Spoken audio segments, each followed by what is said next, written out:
Mesdames et Messieurs les présidents et vice-présidents, chers collègues, Mesdames, Messieurs, je tiens à remercier chaleureusement au nom du Conseil national de Monaco et en mon nom personnel la présidente Madame Liliane Maury-Pasquier pour l'organisation de cette conférence qui nous réunit tous ici, présidents et présidentes de parlement des États membres du Conseil de l'Europe.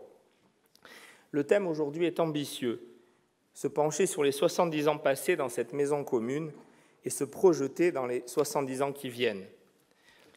Notre réponse monégasque sera celle d'un récent membre, celle d'un petit pays dans une grande maison, fort de son histoire et d'une stabilité multiséculaire, sans doute unique sur ce continent.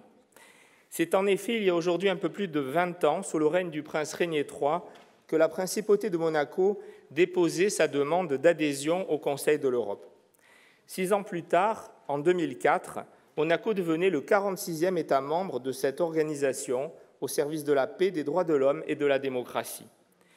Je rappellerai les propos de Son Altesse Sérénissime le Prince Albert II au moment de cette adhésion, je le cite, « En devenant, comme je l'ai voulu, le 46e État membre du Conseil de l'Europe, la principauté de Monaco rejoint ainsi sa famille naturelle. Elle va, en son sein, s'attacher dans la continuité de ses actions passées à contribuer à la promotion du message de paix, d'humanisme, de respect des autres et de progrès que délivre le Conseil de l'Europe. » Fin de citation. À cette occasion, j'ai eu le grand honneur, en ma qualité de président du Conseil national, d'être parmi les membres de la délégation monégasque à assister à ce moment historique pour la principauté. Je m'en rappelle bien sûr avec émotion.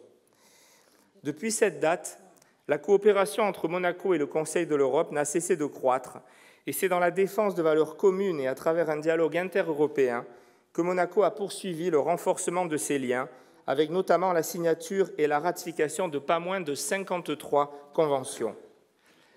Après notre adhésion, en 2005, à l'occasion de la conférence mondiale des présidents de parlement, j'ai proposé à mes homologues des parlements des petits États d'Europe de nous réunir chaque année autour de thèmes d'intérêt commun. Cette idée s'est imposée naturellement lorsqu'au moment d'accompagner l'adhésion de Monaco au Conseil de l'Europe, selon le souhait de nos princes, il était devenu évident que nos petits pays se devaient d'entretenir, à travers leurs représentants démocratiques, des échanges réguliers, des partages d'expériences, afin tout simplement d'exister de façon coordonnée et solidaire sur une scène internationale d'organisations politico-administratives dont la taille ne laisse souvent que peu de marge de manœuvre à nos États les plus modestes. Ce fut une réussite, puisque les échanges denses et fructueux que nous avions eus durant cette première réunion nous avaient permis d'affirmer que nos spécificités respectives étaient et sont toujours aujourd'hui, de façon incontestable, notre force et notre richesse. Je me réjouis de la pérennité de ces conférences des 9 petits États de moins d'1 million d'habitants qui réunissent depuis bientôt 13 ans Andorre, Chypre, l'Islande, le Liechtenstein, le Luxembourg, Malte, Monaco, le Monténégro et San Marin.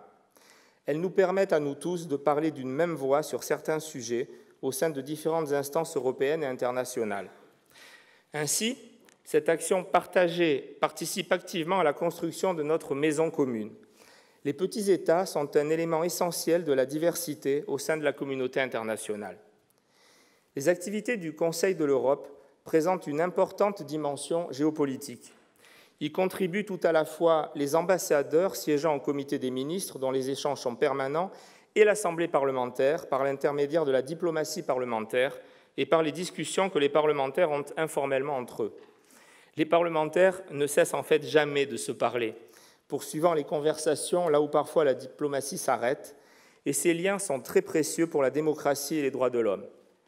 À ce titre, il me faut souligner la forte implication des membres de notre délégation dans les travaux de cette Assemblée parlementaire, que ce soit tant en session plénière qu'au sein des différentes commissions.